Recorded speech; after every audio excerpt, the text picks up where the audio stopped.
Bonjour à tous, Georges David Benayoun, avocat au barreau de Paris spécialisé en fiscalité. J'assiste depuis quasiment 25 ans des Français qui s'expatrient et nombreux sont ceux qui vont vers le Portugal. Donc avec Olivier, on va vous parler des préparatifs. Moi, je vais être plus fiscal et général et Olivier va être plus patrimonial. L'idée, c'est de vous donner une vision un peu large de tous les sujets qui s'ouvrent vers vous lorsque vous envisagez une expatriation fiscale vers le Portugal. Et c'est des sujets qui sont extrêmement importants parce que nous, on voit nos cabinets qui historiquement ont toujours fait ça et on est quelques cabinets à Paris spécialisés en expatriation. On a des demandes en continu qui sont liées à plein de facteurs, mais en plus, il y a un facteur qui nous a été rajouté depuis un an, c'est l'instabilité politique et le sujet de la dette et l'augmentation des impôts. Donc, voilà pour la présentation. Alors, ce qui est important de comprendre lorsqu'on va aller au Portugal, c'est est-ce qu'on y va dans le cadre d'un régime classique et on devient résident fiscal portugais de manière classique avec un impôt sur le revenu, on va avoir plus élevé qu'en France.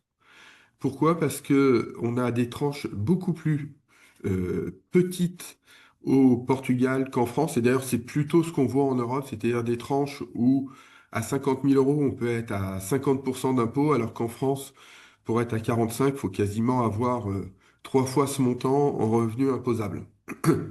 Donc généralement, ce qu'on va aller chercher, c'est le remplaçant du régime RNH. C'est ce qu'on appelle le régime ITS qui a été introduit en 2024. Alors, l'objectif au départ est d'aller chercher la même optimisation fiscale, c'est-à-dire que pendant 10 ans, les personnes vont pouvoir bénéficier d'un taux d'imposition forfaitaire à 20% au Portugal et une exonération sur les revenus de sources étrangères. La grande différence entre le régime ITS et le RNH est que premièrement, ça ne peut pas concerner des retraités. Et donc, il y a une volonté de mettre de côté les retraités. C'est vrai que le régime RNH avait eu un grand succès au départ avec les retraités. Aujourd'hui, c'est ce que veut le Portugal, c'est plutôt des personnes à forte valeur ajoutée. Donc, dans ce régime qui a une durée de vie de 10 ans, ils veulent aller chercher des secteurs d'activité spécifiques, scientifiques, enseignement, activités industrielles, start-up, des personnes hautement qualifiées. Alors, au début, lorsqu'on a vu ça, on s'est dit, c'est quand même un peu bizarre. Est-ce qu'ils vont attirer du monde? Il se trouve qu'ils n'ont pas attiré beaucoup de monde au départ et que aujourd'hui, ils transforment un peu parce qu'on a des critères d'éligibilité de plus en plus larges sur les matières. Et donc, c'est là où ça peut être intéressant. Donc, ce régime a une durée de vie de 10 ans. Il faut le demander généralement avant le premier trimestre de l'année suivant votre arrivée au Portugal. Et, je répète, deux avantages majeurs sur les revenus portugais, forfait 20%, sur les revenus de sources étrangères, exonération, sauf en termes de pension. Ce qui est important, et je vous le mets là parce que c'est quelles vont être les activités concernées. On va voir que c'est quand même très très large, hein. Je vous ai mis l'équivalent de la classification NAF en France, c'est-à-dire les activités qui rentrent dedans. On est, on n'est pas uniquement, lorsqu'on parle d'activités d'information et de communication, ça peut être simplement de l'Internet, hein. Donc, on peut facilement rentrer dans ce mécanisme-là des sociétés ou tout simplement dire je m'expatrie et je conserve mon activité en France, ma société en France et je prends des dividendes qui ne seront imposés qu'à la source à 12,8 en France. Donc, il y a plusieurs schémas d'optimisation. Aujourd'hui, c'est pas le sujet du schéma d'optimisation, c'est plutôt de dire tiens, qu'est-ce qui est intéressant au Portugal? Alors, je vous donne aussi le barème de l'impôt sur le revenu.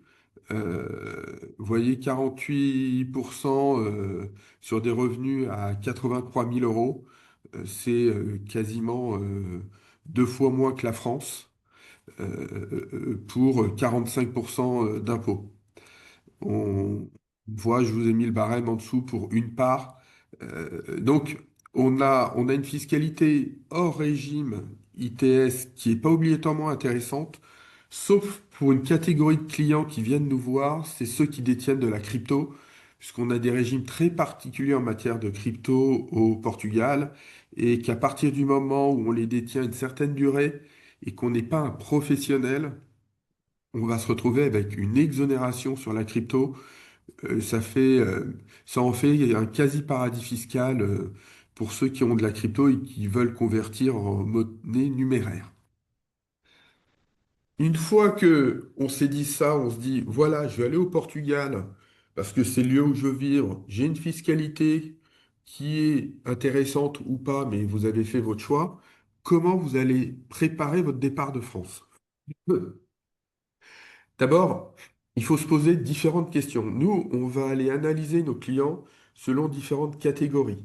Est-ce que c'est un départ définitif au Portugal et vous coupez tout et vous ne conservez plus rien en France? C'est plutôt rare. Est-ce que vous allez conserver une activité professionnelle? Et je vous le dis tout de suite, si vous conservez une activité professionnelle, vous ne pourrez pas conserver de foyer d'habitation permanent en France. Par contre, si vous conservez un foyer d'habitation permanent en France, votre centre des intérêts économiques et vos activités professionnelles ou patrimoniales devront être détenus principalement hors de France.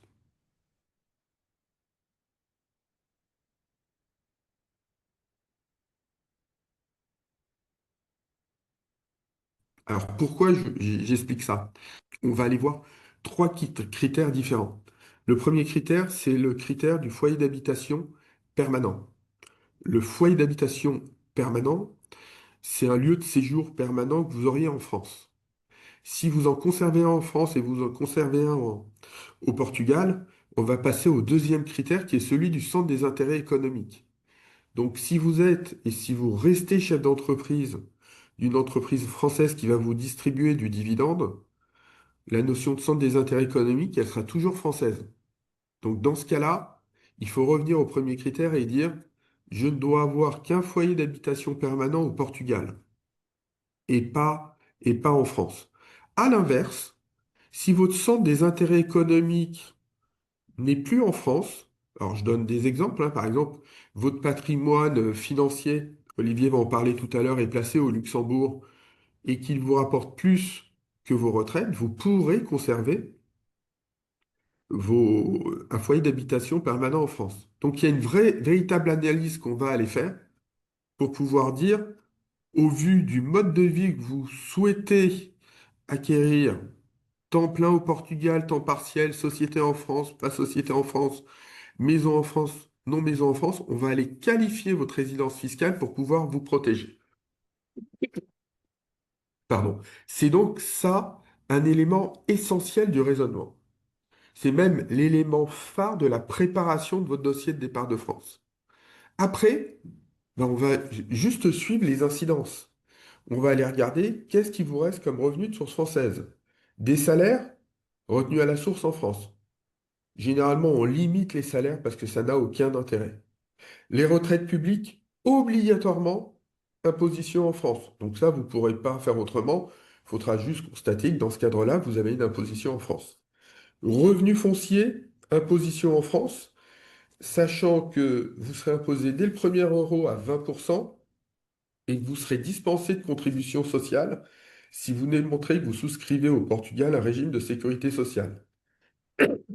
Cession de titres de société française, selon qu'elle soit majoritaire ou pas, on pourra avoir une imposition en France. La crypto-monnaie, on en a parlé rapidement. Et puis, l'impôt sur la fortune immobilière, vous allez continuer à le payer si vous êtes redevable en France au regard uniquement des biens français. Et si vous conservez votre ancienne résidence principale, ben, par définition, votre abattement que vous avez à hauteur de 30% va sauter. Donc, tout ça, toute cette analyse sur les catégories de revenus, les modalités d'imposition, nous, ça va souvent nous amener à dire, voilà, avant départ, vous aviez tant d'impôts en France, après départ, voilà ce que ça va donner. Il n'y a rien de pire que de ne pas connaître l'imposition du pays de destination et de la France lorsque vous souhaitez partir. Autres éléments qu'il faut regarder, et après Olivier interviendra, c'est la résidence principale. Il faut savoir que comme vous partez en Europe, si vous mettez en vente votre habitation avant de partir et qu'entre-temps vous ne l'occupez plus, vous pourrez encore bénéficier de l'exonération de l'abattement en résidence principale si vous le vendez dans un délai d'un an et demi suivant votre départ de France. On a parlé de l'impôt sur la fortune immobilière, il faut parler de la taxe d'habitation. Pourquoi? Parce que comme vous serez plus résident fiscal français, vous aurez plus de résidence principale en France. Et si vous conservez une résidence qui sera pour vous un foyer d'habitation permanent, vous aurez une taxe d'habitation. Attention, les montants sont apocalyptiques puisque les collectivités locales se sont jetées sur ça.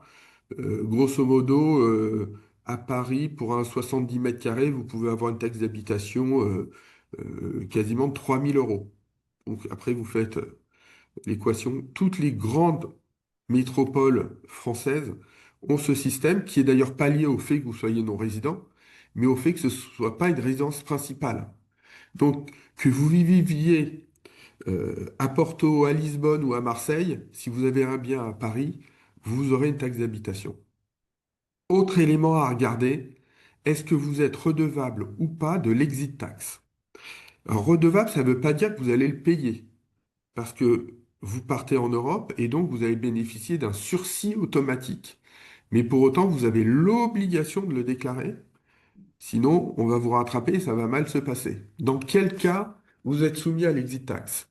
Si vous avez une participation dans une société soumise à l'IS, qu'elle soit à prépondérance immobilière ou pas, et donc soit cette participation a une valeur supérieure à 800 000 euros, et ça peut être aussi des titres cotés, soit vous avez une part du capital au moins égale à 50%, et donc dans ce cadre-là, vous serez redevable de l'exit tax.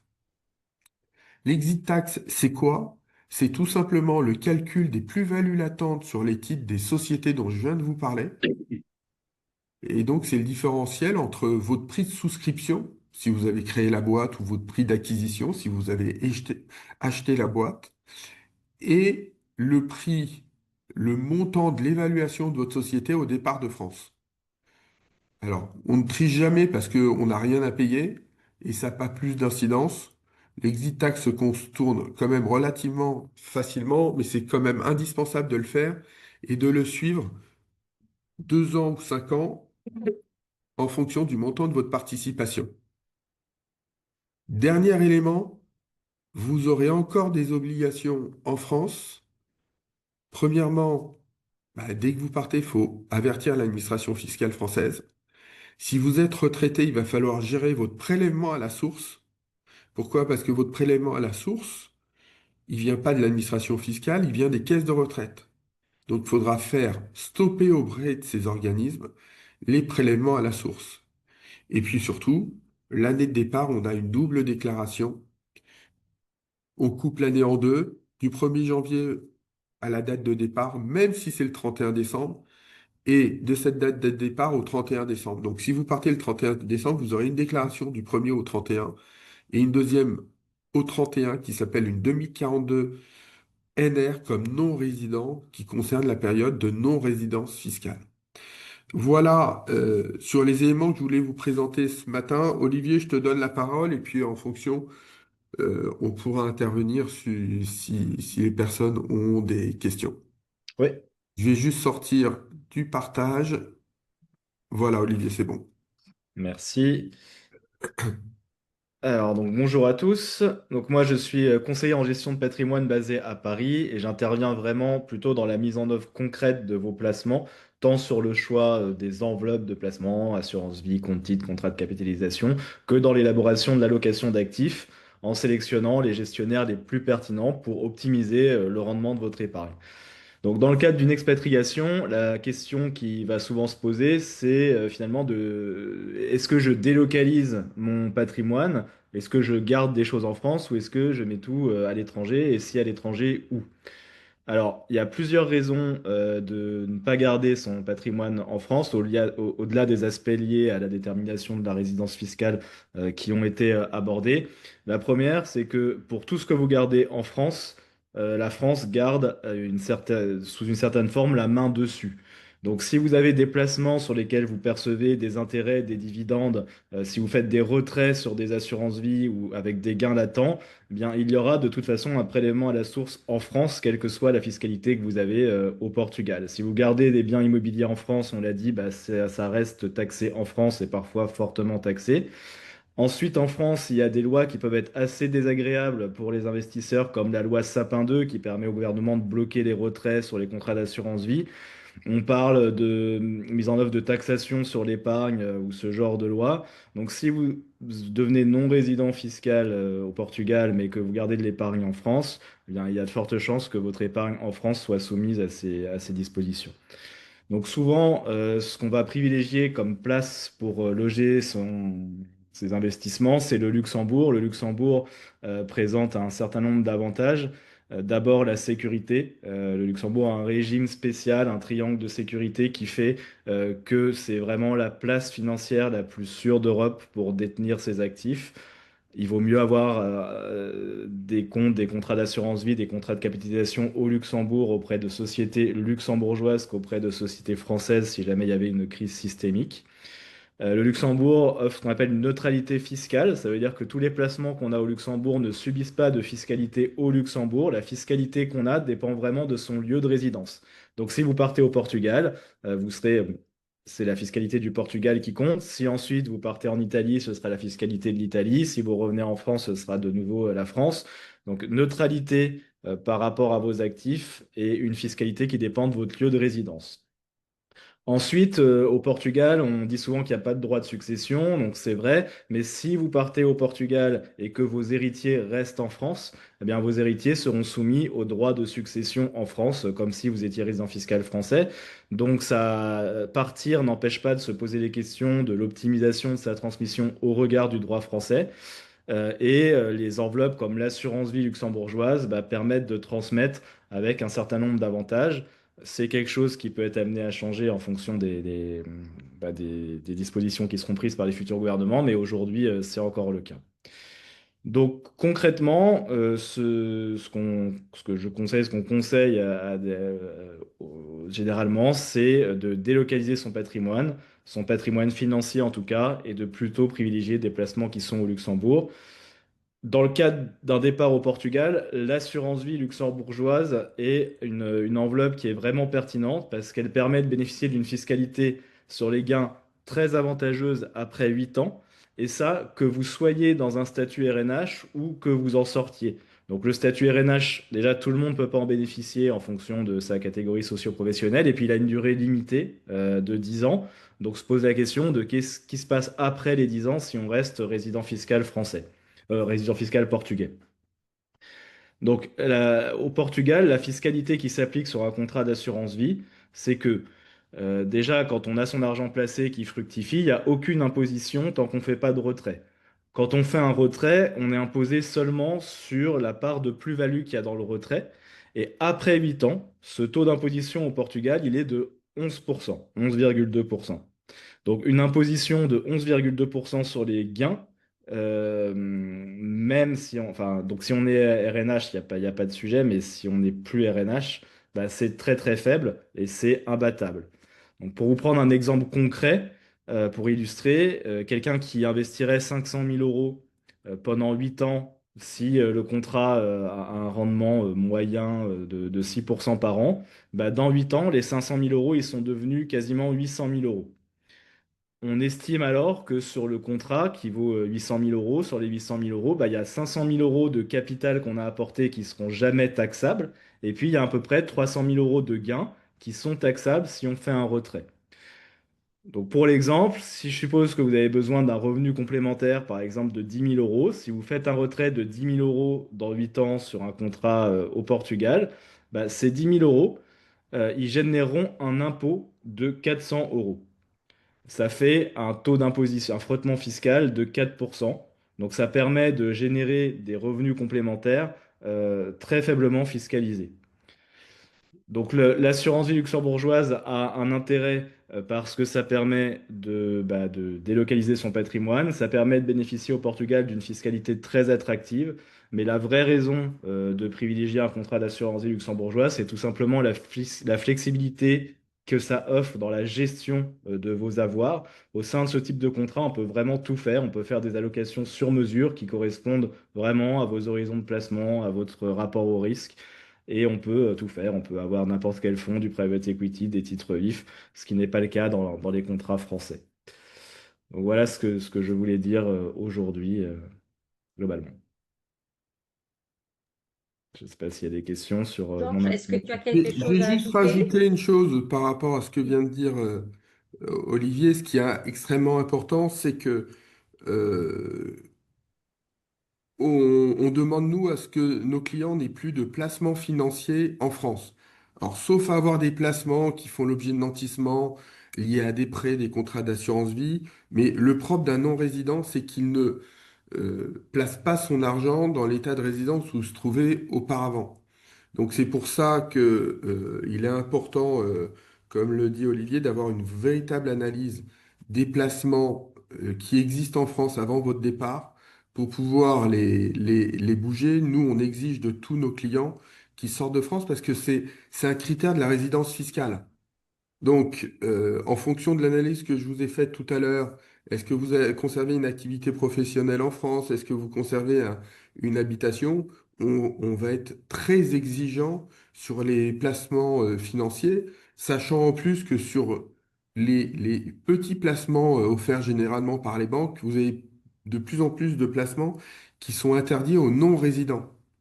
Donc tout ça, nous, on explique à nos clients qu'on va nettoyer. L'objectif, c'est qu'ils conservent un ou deux comptes bancaires parce que de toutes les manières, j'ai pas un seul client qui perçoit sa retraite sur un compte étranger.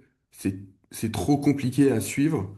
Donc on a le droit, et ça pour le coup, c'est pas un indice de résidence fiscale, conserver un ou deux comptes, mais tout le reste on nettoie et les placements, effectivement, il faut les transférer à l'étranger que ce soit dans votre état de résidence future, le Portugal, ou ailleurs. C'est pas obligatoire, encore une fois, de mettre votre argent au Portugal. Et généralement, moi, je vois les clients vont, comme le précise Olivier, soit au Luxembourg, soit en Suisse, pour mettre à l'abri leurs deniers.